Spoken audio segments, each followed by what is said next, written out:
Pasaporte Ignotia.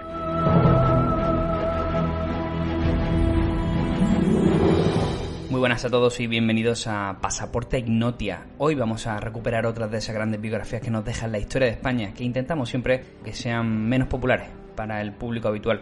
Esperemos que os guste. Si es la primera de los episodios dedicados a estos menesteres hablamos de la monja alférez, el personaje de hoy desde luego tampoco va a dejar indiferente. Hablamos de Juan de Espina. Hablamos de un eclesiástico que aprovechó su perfil acomodado social para crear una colección en torno a sus grandes pasiones, que fueron la ciencia, las matemáticas, la inventiva, el arte y también la nigromancia. Alrededor de la casa de Juan de Espina se construyó una leyenda que averiguaremos si bien era cierta o, por otro lado, lo era exagerada. Lo cierto es que la casa de Juan de Espina está recogida en numerosas obras literarias que dan cuenta de los tesoros que coleccionaba en ella. Muchos de estos tesoros no solo cautivaron al propio Juan de Espina, sino que también a varios personajes de la época que iremos conociendo a través del relato. Entenderemos también por qué esa fascinación y por qué esa curiosidad sobre los mismos.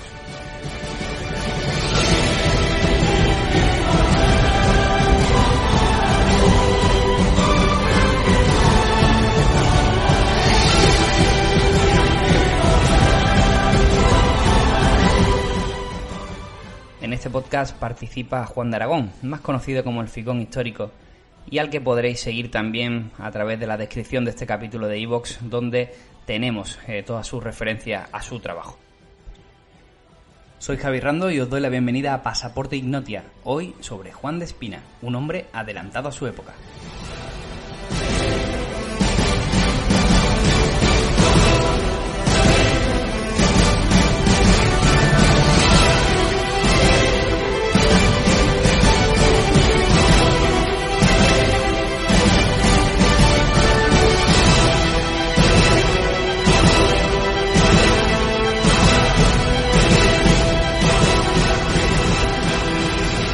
Repetimos experiencia, de nuevo, junto a Juan de Aragón, que nos va a traer esos personajes enigmáticos o menos conocidos de la historia de España. Así que le damos ya la bienvenida al Figón Histórico, a Pasaporte Ignotia. Muy buenas, Juan. Hola, Javi, encantado también de estar con vosotros otra vez. Tuvimos esa aventura el mes anterior, ese primer capítulo que hicimos juntos con las desventuras de la monja alférez, repasando la autobiografía de este singular personaje que recomendamos, por cierto, que en el archivo de Pasaporte Ignotia todo aquel que no lo haya escuchado lo haga, porque sin duda no deja indiferente. ¿Qué le ha parecido a tus seguidores esta primera aportación dentro de nuestro podcast? Bueno, pues parece que les ha gustado, e incluso alguno que otro me ha pedido que a ver cuándo es la siguiente, que qué personaje me voy a sacar. Pues no se va a hacer mucho esperar, porque precisamente estamos hoy para eso. Tú eres un hombre versado en la localización de este tipo de personajes singulares, llamémosle. Y hoy vas a hablarnos de Juan de Espina. ¿Por qué, Juan de Aragón, teníamos que hablar hoy de tu tocayo, de Juan de Espina? Bueno, es un personaje bastante desconocido, yo lo conozco de casualidad y he de decir que lo conozco gracias a un historiador que se llama José Ramón Marcaida, que por cierto me ha mandado su libro para que me documente sobre este personaje, así que le doy desde aquí las gracias porque ha sido todo un detalle. Por supuesto que sí, hacemos ese saludo extensivo de Pasaporte a Ignotia y nuestro agradecimiento también por esa obra que te ha permitido, bueno, pues digamos, indagar un poco más en el personaje Juan de Espina del que hablamos hoy. Un Juan de Espina cuya mayor enigma o digamos mayor foco de interés es su casa, una casa que podríamos llamarle la Casa de las Maravillas. Y de hecho no quiero decirlo yo, sino que lo va a decir don Francisco Quevedo, que no es cualquier cosa, que hablaba así de la casa de Juan de Espina. Su casa fue durante años abreviatura de las maravillas de Europa, para gran honra de nuestra nación, visitada por los extranjeros que de España no hablaban de otra cosa más que de su recuerdo.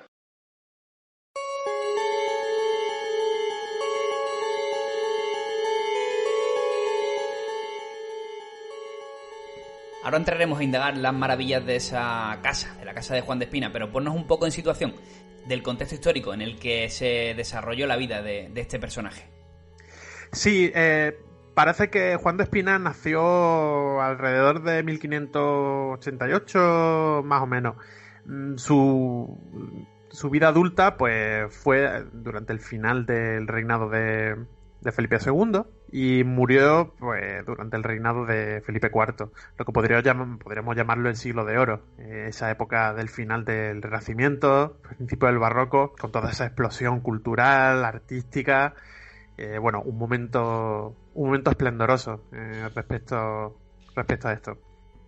Un momento de riqueza cultural, también podemos decir, Juan, entiendo.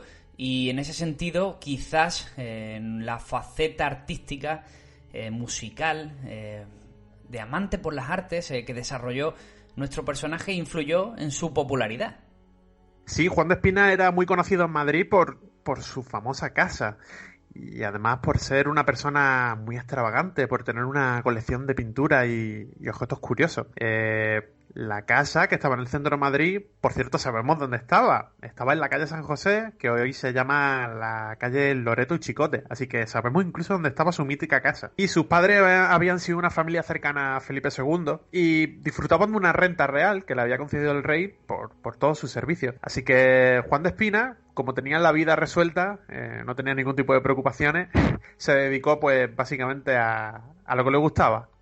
Aunque él era eclesiástico, pero bueno, dedicaba su tiempo libre a lo que a él le gustaba.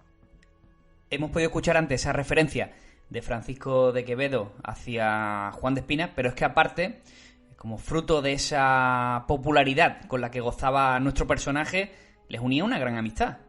Sí, claro. Francisco de Quevedo, que era contemporáneo de Juan de Espina, era su amigo incluso. Le describe como un hombre solitario, con un humor muy curioso, con una forma de ser muy curiosa. Él lo describe como un humor peregrino. Así que, bueno, no sabría cómo describirlo, pero parece una persona bastante curiosa.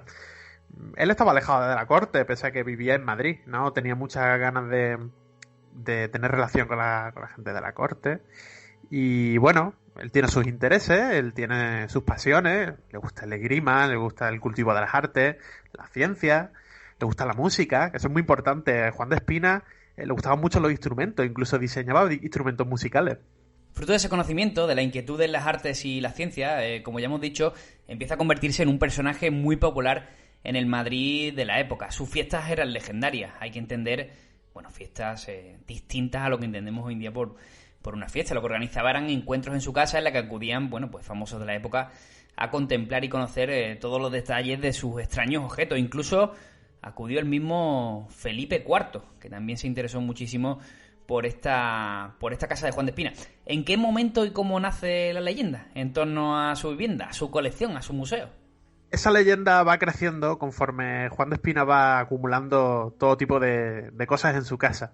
Tiene una colección muy extravagante que la guardaba con mucho celo.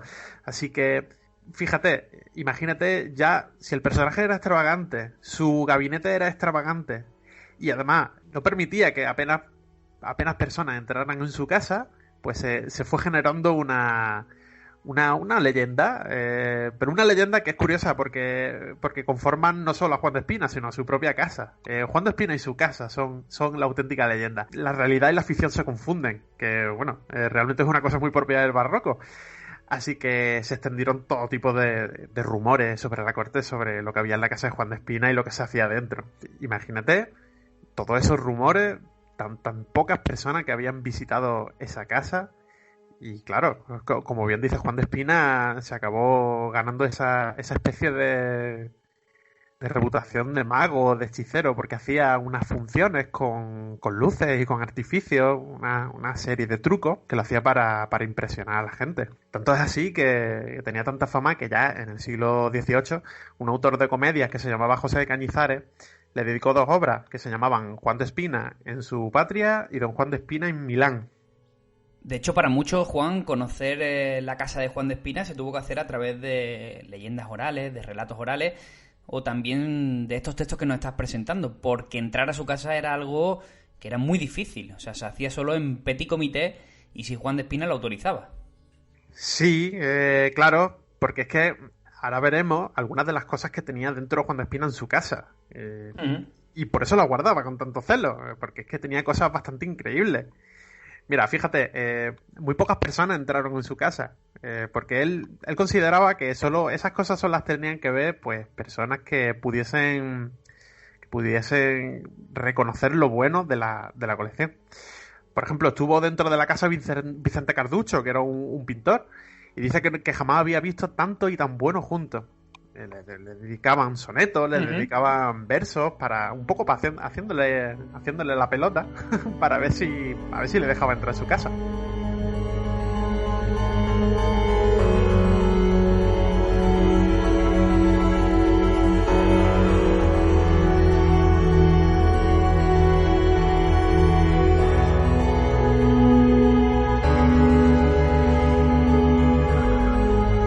Y a estas alturas, si bien hemos dejado claro que la casa de Juan de Espina era un lugar a modo de colección / museo, pero también un sitio donde se albergaban algún tipo de espectáculo por lo novedoso de las actuaciones de nigromancia o magia de la época avanzada para aquella sociedad, sí que es verdad que tenemos que ser un poco más precisos en cuáles eran este tipo de colecciones y cuáles eran las principales atracciones que llevaban a todos estos singulares personajes a la casa de Juan de Espina.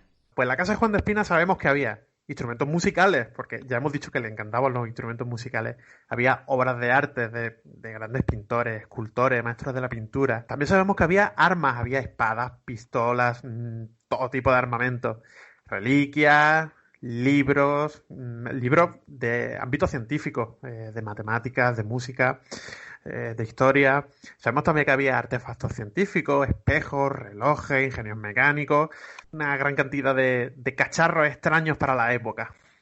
Vamos a parar ya así en el primer foco de interés de su colección privada y hablamos de Rodrigo Calderón, que fue una pequeña obsesión que tuvo Juan de Espina y que le llevó a recabar todo ese tipo de artículos que pudiera encontrar sobre él. Pero para los que no conozcan a esta figura, ¿quién era Rodrigo Calderón? Sí, estaba obsesionado con Rodrigo Calderón y, bueno, tenía en su casa algunas cosas curiosas y macabras relacionadas con él. Bueno, Rodrigo Calderón, vamos a explicarlo primero, era el hombre de confianza de Francisco de Sandoval y Rojas, más conocido como Duque de Lerma, que era valido del rey Felipe III. El Duque de Lerma era básicamente un trápala y un sinvergüenza que se dedicaba a hacer especulación, tráfico de influencia. Era famosa la operación urbanística que hizo en su intento de trasladar la corte de Madrid a Valladolid. Así que bueno, hizo un pelotazo urbanístico en el que se ganó mucho dinero y también se ganó muchísimos enemigos. Un personaje, Juan, que bien podría parecer contemporáneo, el Duque de Lerma. Nos suena mucho este tipo de operaciones a lo que vemos en la actualidad.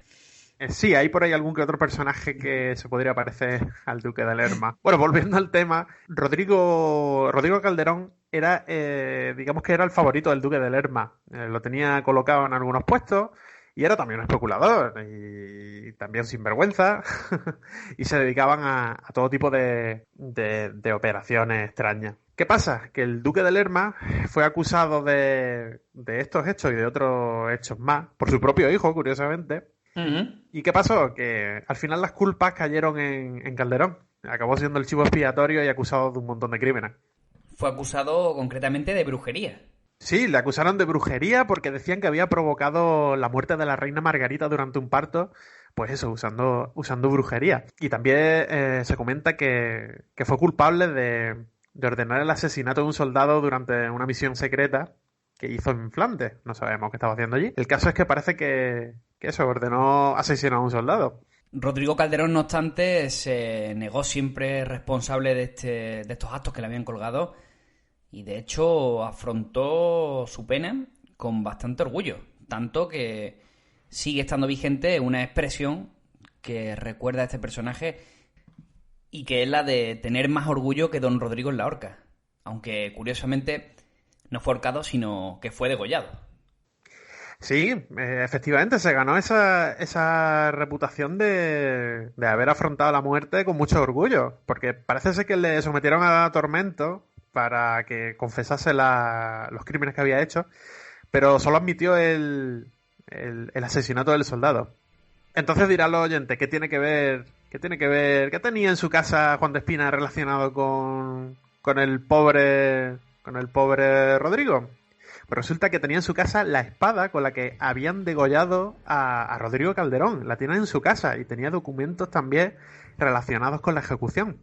Así que se tuvo bastantes problemas con la ley. Aparcamos ya en la figura de Rodrigo Calderón, que tanto interés despertó en nuestro protagonista en el día de hoy, y nos vamos a una de las piezas, probablemente de las más misteriosas de la colección de Juan de Espina. Es en La Silla Grandiosa, que además Juan está muy relacionada con su fama de mago o de nigromante. Sí, esto es uno de los objetos extraños que había en su casa, que no tenemos muy claro qué era exactamente. Hay un par de versiones. Vamos a contaros esas dos versiones. Y bueno, no tenemos muchas pistas para qué servía. Pero sabemos de una obra que se escribió, que se llamaba El Diablo Cojuelo, en 1641, en el que se habla de este artilugio. Y se cita que Juan de Espina lo tiene en su casa. Se cita muy brevemente. Pero da a entender que es una especie de artilugio destinado a observar los astros. Sabemos que Juan de Espina era aficionado también a la astronomía y a la astrología, es decir, a las dos ciencias, que en aquel entonces la astrología era una ciencia. Y bueno, por lo que los investigadores modernos han podido suponer, era una especie de silla con un telescopio incorporado para poder observar las estrellas pues de una forma muy cómoda. Por otra parte, parece que fuese algún tipo de instrumento óptico destinado a proyectar imágenes, una linterna mágica, aunque que también podría haber sido una cámara oscura, que es algo muy parecido, de una forma muy rudimentaria, a otro tipo de artefactos también destinados a proyectar imágenes. En cualquier caso, todos estos rumores no hacían sino aumentar más todavía el misterio de su colección.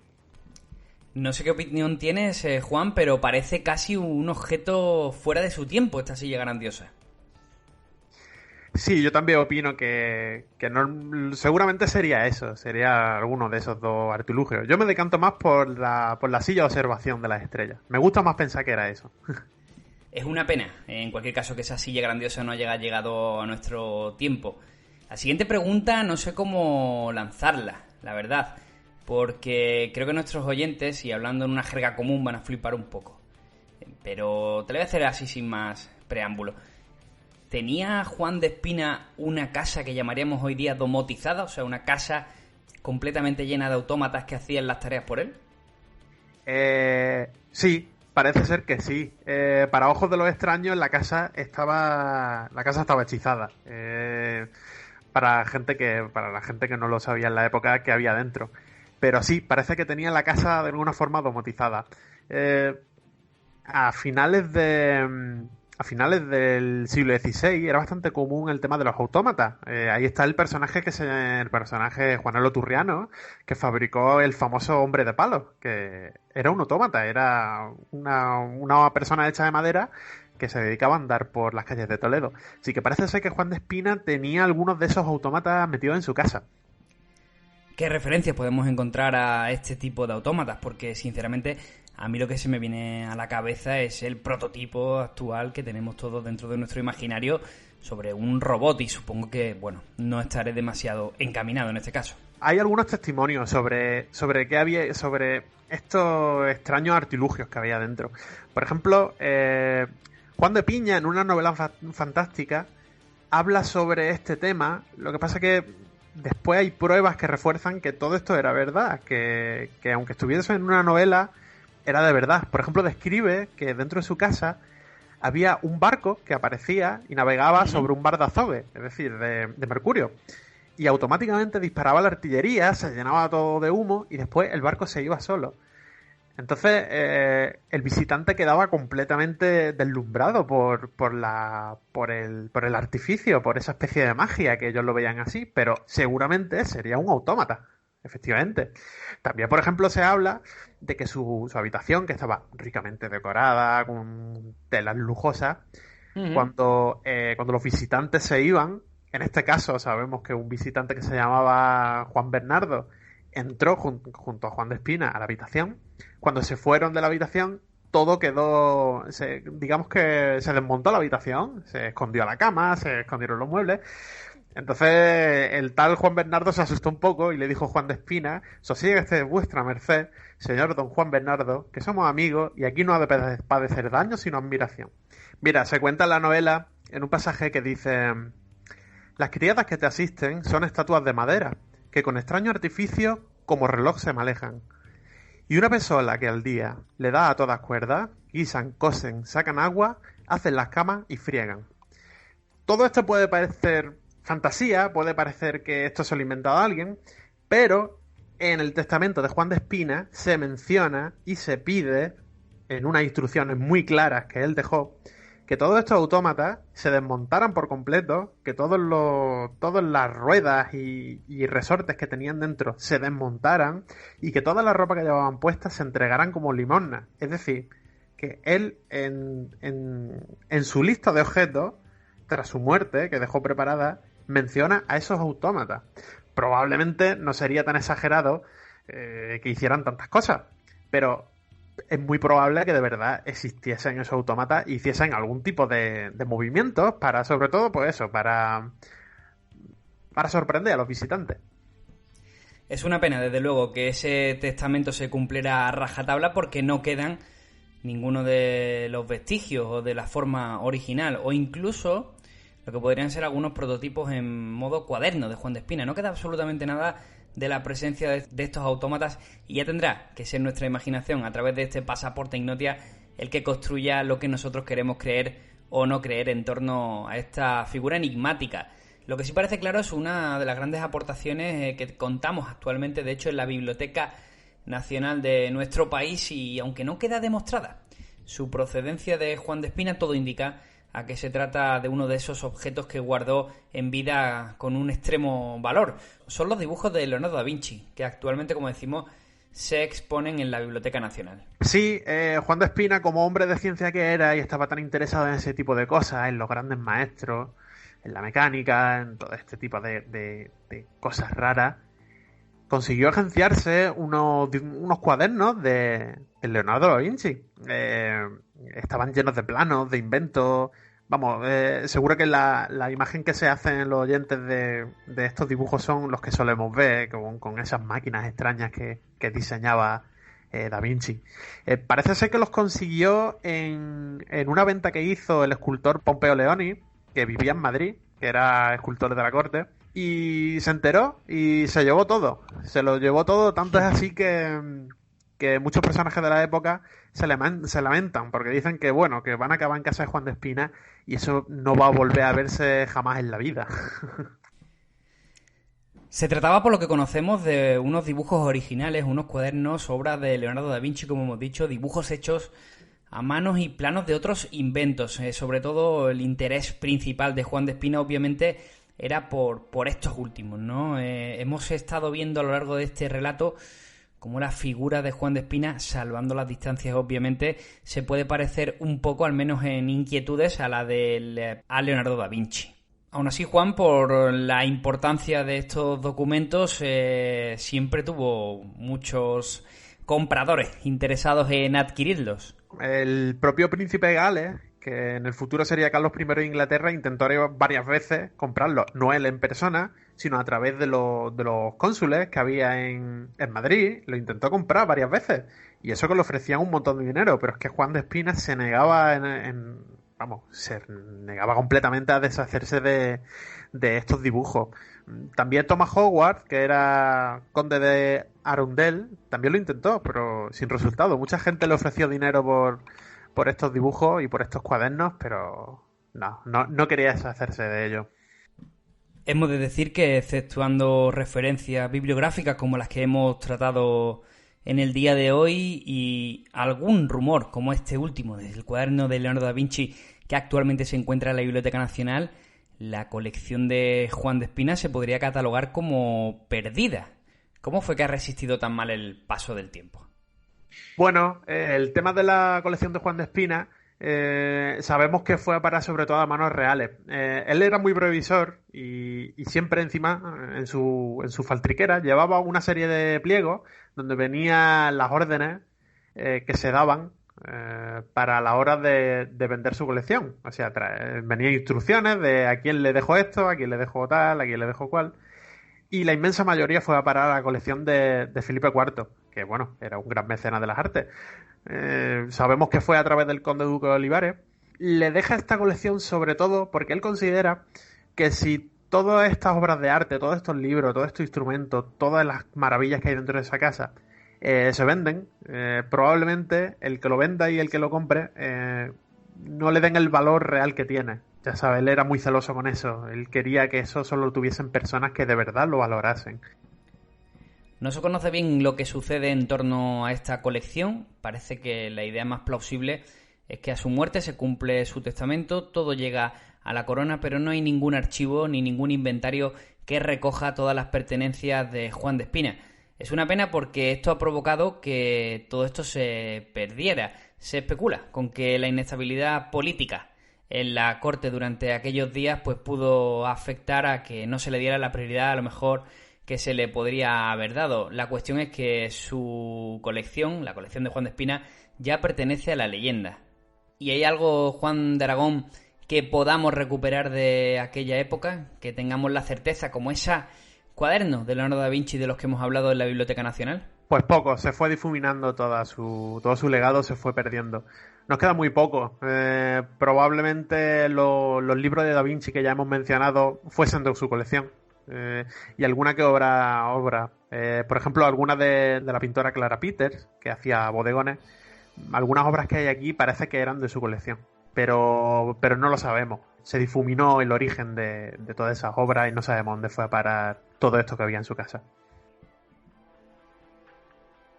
Con este misterio acerca de la colección de Juan de Espina cerramos el segundo Pasaporte Ignotia que realizamos junto a Juan de Aragón, junto al Ficón Histórico.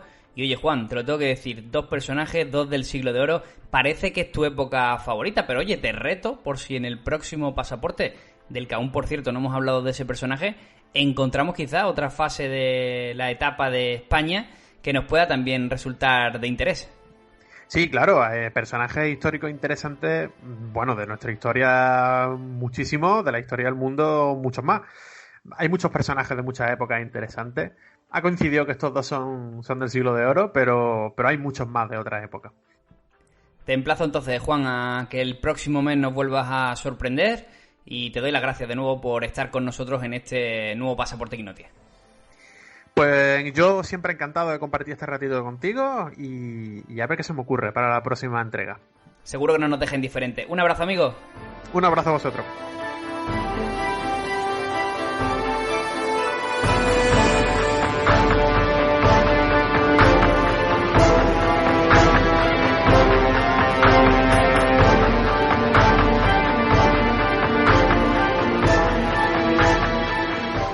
Pasaporte Ignotia.